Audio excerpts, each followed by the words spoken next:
好啊，大家好啊，歡迎翻嚟我嘅 channel，在下李追。錄影時間4月29號，今日就同大家做少少歐聯前瞻啦。其實咧就歐聯四強我覺得都非常之好睇嘅，應該會，因為其實大家實力都相對比較近啦，而且風格非常之鮮明嘅。其實大家擺明居馬都知道大家會踢啲乜嘢，都點樣做噶啦。爭在睇下落到場嘅表現發揮如何嘅啫咁樣。事不宜遲，我哋講下首先頭場嘅就阿仙奴對巴黎聖日耳門啦。呢場阿仙奴就主場出擊嘅，迎戰呢個巴黎聖日耳門啦。其實今年嘅或者近呢2-3年嘅阿仙奴其實都出名㗎啦，就係佢哋嘅防守非常之穩健啦，失球非常之少啦，亦都係歐洲基本上係全歐洲最好嘅防守嘅球隊嚟㗎啦，即係講緊頂級聯賽啦。咁當然，至於巴黎聖日耳門今季喺安力基嘅手下咧，自從佢哋能夠賣甩咗麥巴比之後咧，就又少咗個麻煩咧。其實隊波係踢得更加好嘅，再配合得更加好啦。佢哋嘅組合更加平衡啦。亦都大家有睇到之前嘅分析嘅話，或者睇到之前佢哋對 PSG 對維拉或者對利物浦嘅表現咧，其實都睇得出佢哋而家個效率係非常之好，進攻係凌厲咗非常之多啦，亦都非常之流動靈活啦咁樣。今場其實好明顯就PSG 佢哋當然係會有非常之高嘅控球率啦，但係我覺得 PSG 嘅控球佢哋不在於喺度猜下每下嗰種，而係佢哋喺揾到機會嘅時候，其實佢哋打一個快攻咧係都非常之凌厲嘅。如果係以前嘅阿仙奴咧，阿仙奴就好多時會係一啲哥迪奧拿式嘅足球啦，每下咁樣啦。其實好多時佢哋如果喺前半場失波嘅時候，如果俾人打一個快嘅反擊嘅話，其實係有啲危險嘅。但係咧，其實今季嘅阿仙奴咧，尤其是喺下半季啦，尤其是喺冇咗夏維斯耶穌仔嘅時候咧，佢哋用美連奴咧打偽9號嘅時候咧，佢哋呢個屬性係更加明顯嘅就係咧，今季嘅阿仙奴咧其實係少咗以往嗰種好無謂嘅控球嘅。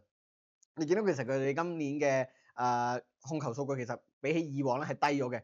但不過咧，同一時間咧，其實佢哋嘅攻擊力咧係我認為冇太大嘅減弱嘅。當然喺中間有一個陣痛期，就係因為夏維斯耶穌佢哋傷咗冇咗個佢哋嘅正中鋒啦。其實嗰段時間阿仙奴係有一個攻擊力嘅下降嘅。但係咧，去到近呢10場8場開始咧，阿仙奴都揾到一個新嘅進攻嘅模式，揾咗新嘅套路啦。譬如你睇翻上場阿仙奴對皇馬咁樣啦，其實佢哋嘅進攻咧都同我之前預測嘅一樣啦，就係佢哋會打好多一啲禁區頂cutback 嘅進攻啦。因為美連奴其實比起夏維斯係更加係一個中場啦，因為夏維斯都可以話係一個副鋒攻中之間咁樣，但係美連奴係一個正統嘅中場中。其實佢喺遠離禁區嘅位置嘅工作係做得非常之好嘅。變相咧，阿仙奴咧而家係更加強化咗佢哋呢個位置嘅。當然啦，佢哋缺少個中鋒都要揾一個去解決方法嘅。就係好在就係因為薩卡嘅復出啦，變相咧令到阿仙奴咧佢哋有一啲cutback有啲cut in 嘅威力啦。變相咧令到佢哋禁區入邊嘅威脅不至於消失，但係同一時間佢哋增強咗佢哋禁區頂嘅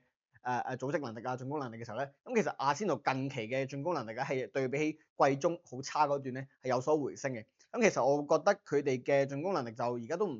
可以話係差噶啦，即係當然唔算話好出色啦，但不過唔可以話係差嚟形容啦。而家睇翻數據啦，其實喺聯賽就阿仙奴就差啲嘅。但不過同一時間聯賽對於阿仙奴嚟講咧就更加難食嘅，因為譬如阿仙奴近呢幾年嘅踢法已經係好穩定、好常規㗎啦。其實好多球隊都知道點應付嘅，但其實佢哋去到歐洲賽咧，其實佢哋嘅進攻力就冇乜問題嘅。當然可能喺歐洲賽會有啲叫做相對上比較魚腩嘅隊俾你插入球啦。但係你見到同翻佢哋聯賽嘅數據對比咧，其實佢哋喺歐聯嘅控球率係更加低嘅，係大幅度地低嘅，傳球亦都係大幅度地少咗嘅。變相其實你會唔會話佢因為佢哋適應咗歐洲呢一個賽場咧，而有一個微微嘅調整咧？而喺最特別嘅就係佢哋少咗控球、少咗傳球、少咗好多威脅性嘅傳球之後咧，但係其實佢哋嘅每場嘅 big chance 佢哋每場嘅中籠嘅目標每場嘅入球其實係比佢哋聯賽係好好多嘅。會唔會佢哋揾到一個套路就係對付歐洲嘅球隊？可能佢哋冇咁身體質素冇咁強，冇咁對抗性嘅時候，佢哋會揾到另一種做法咧？會唔會可以打多少少快嘅攻擊咧？因為如果你響英超嘅話，其實你係咁玩傳中嘅話咧，咁其實英超嘅球隊咧就應該好擅長，因為始終英國曲個文化，就算你話而家幾現代化都好啦，其實佢哋身體質素硬淨啲啊強嘅球員啦，或者佢哋好多對於禁區入邊嘅爭頂啊，或者禁區入邊嘅防守，其實係可能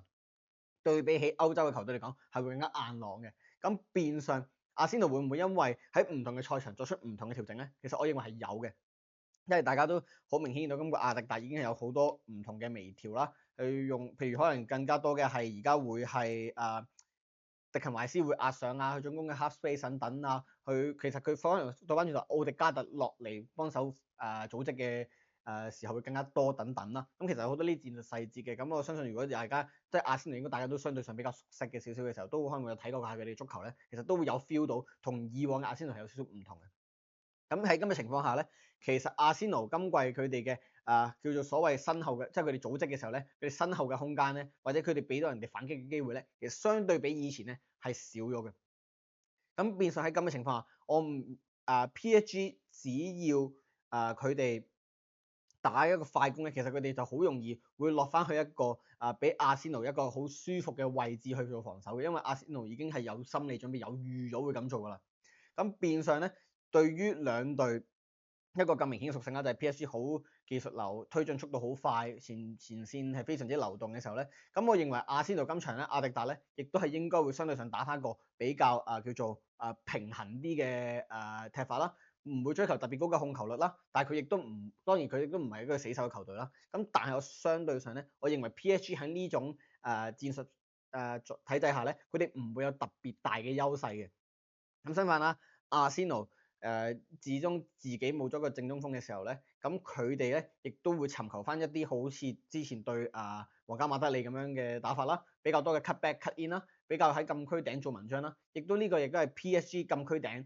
防守係不嬲都係比較薄弱嘅問題啦。始終佢哋嘅中堅殺出嚟唔強啦，即係我之前講到嘅馬昆奴斯啊，或者佢哋嘅二三中場咧，其實對於禁區頂嘅保護係不足嘅。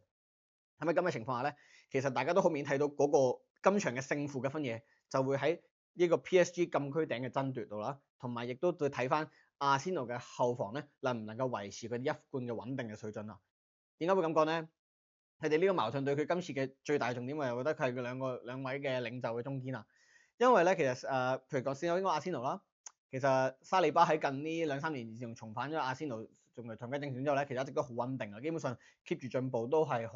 頂級英超，無論或者英超或者歐洲咧，都係一個非常頂級嘅中堅嚟嘅。但係咧，沙利巴喺近3場咧係有2次嘅直接失誤咧，係導致失波嘅，係講緊係一場係就係對上個回合8強嘅時候對皇馬兜後當面就傳咗俾對面雲尼蘇斯啦。咁然之後咧，佢哋翻到聯賽咧打咗葉士域治，咁就正正常常啦。葉士域治都基本上冇乜競爭力㗎啦。咁但係咧，佢哋再啱啱踢完呢場對住水晶宮嘅比賽咧，佢哋又係和咗波嘅。咁亦都導致佢哋提早將個冠軍拱手相俾利物浦啦。咁嗰場咧，其實沙利巴都係有一個嚴重嘅失誤咧，係兜後兜面傳咗俾對面馬迪達嘅。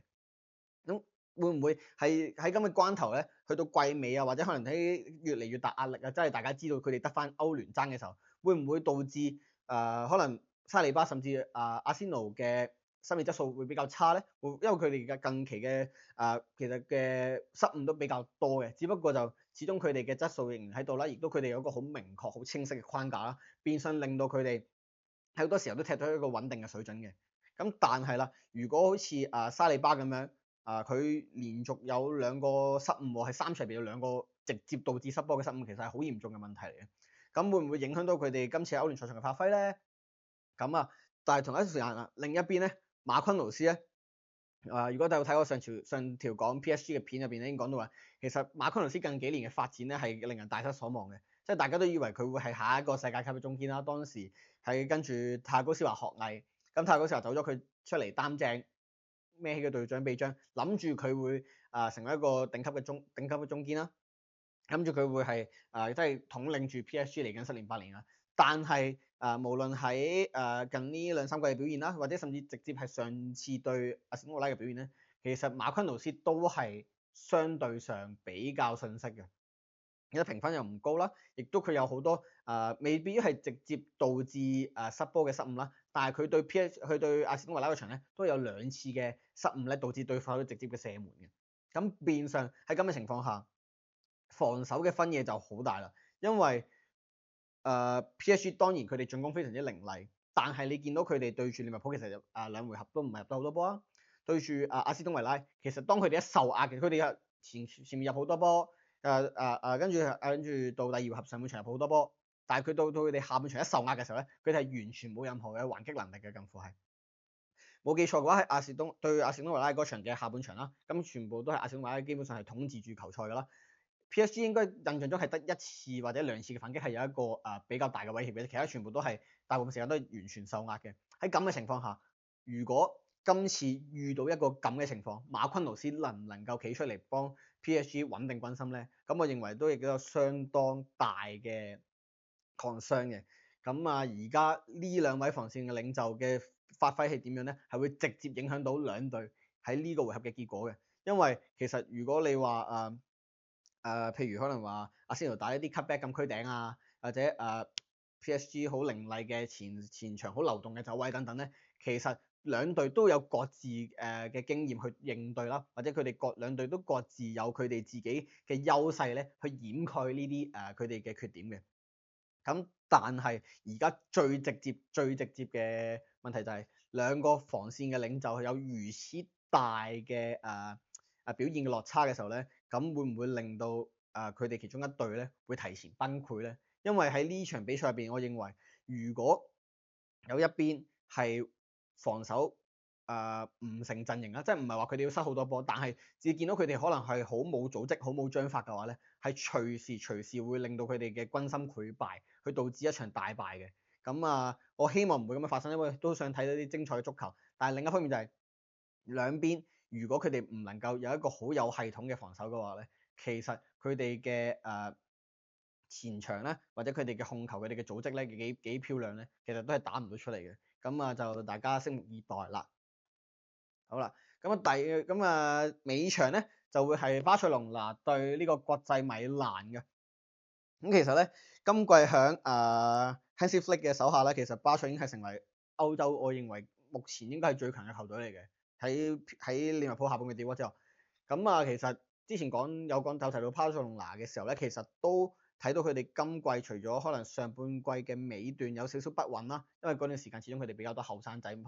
可能喺季初或係使到可能有一段中段時間可能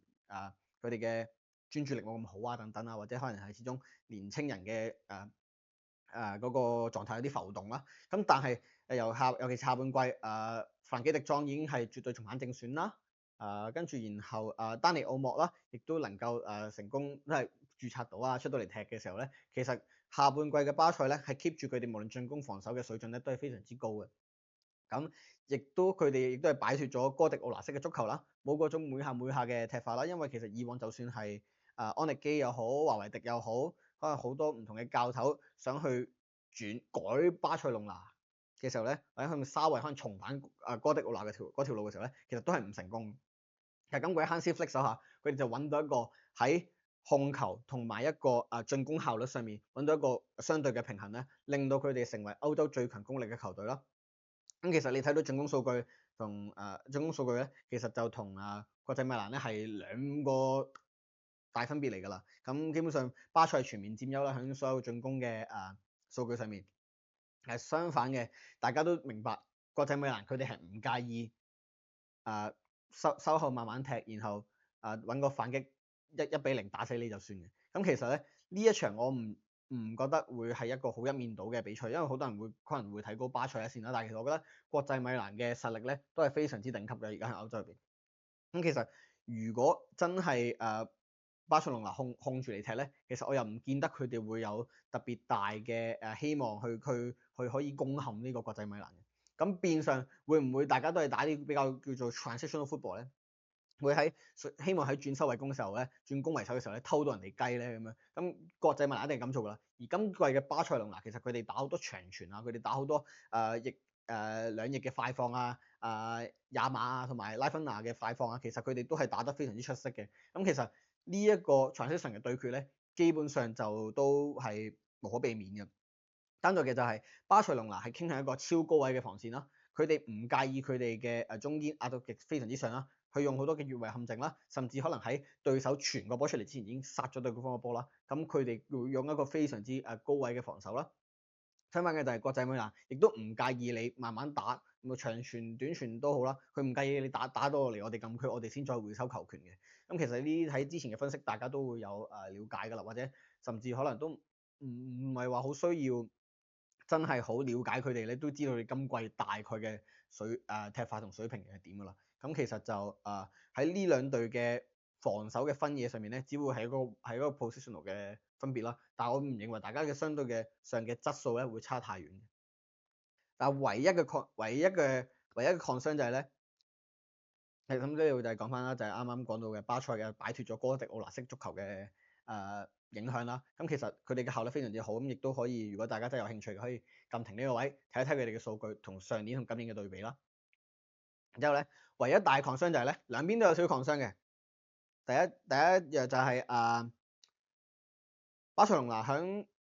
8強嘅次回合咧，其實佢哋以第一回合贏4-0咧，大家都諗住實食冇黐牙㗎啦。但係咧，佢哋又好奇怪地，忽然之間喺第二回合有一個 switch off 咗嘅狀態啦。咁其實賽後利雲道夫斯基都講到啦，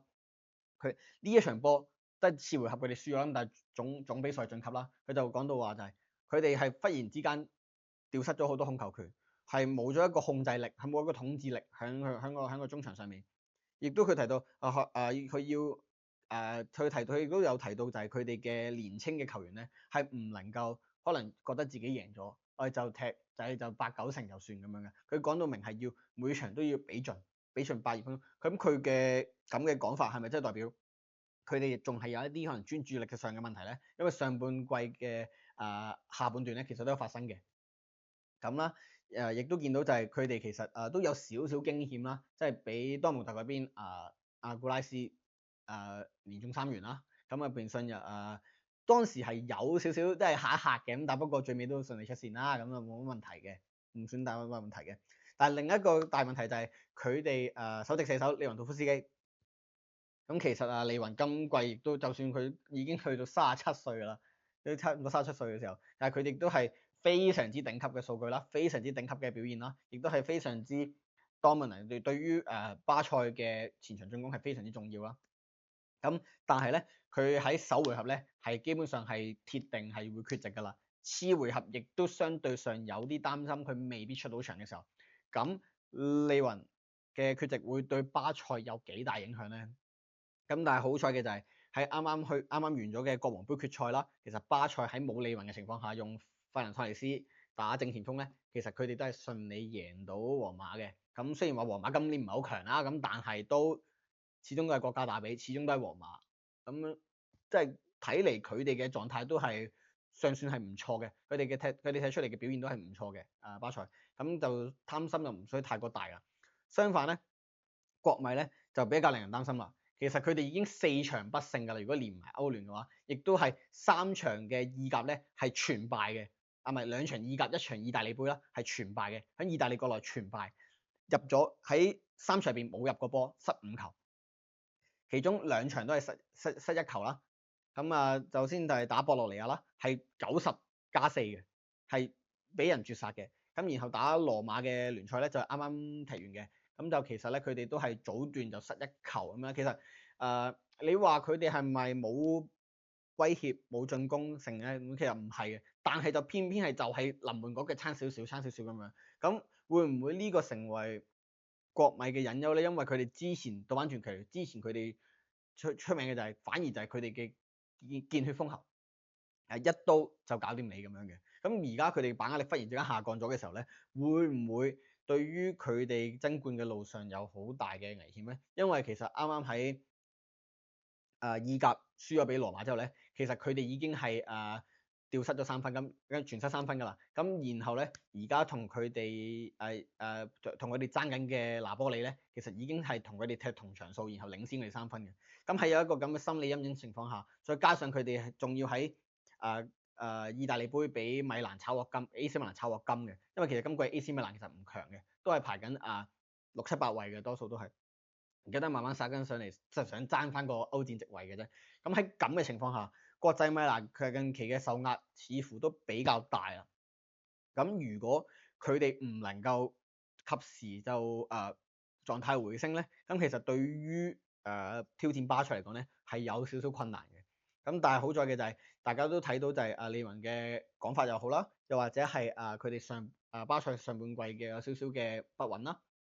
其實如果國米喺把握到對手有呢啲咁嘅注意力下降，有啲唔夠集中嘅情況下咧，然後佢哋係把握到佢哋呢啲機會嘅話，其實佢哋都仲係有一戰之力嘅。咁我亦都希望國際米蘭可以狀態回升啦，因為如果唔係咁樣嘅話咧，呢場隨時會變成一場好難睇嘅比賽，未必係好大嘅比數，但係一定會係非常之唔好睇，非常之唔知踢緊乜嗰種，你睇完之後會想講粗嘅比賽嘅。咁我希望唔會發生啦。咁今日就講到呢度，在下李追，歡迎大家 follow、like、share、subscribe 我嘅 channel，我哋下條片再見，拜拜。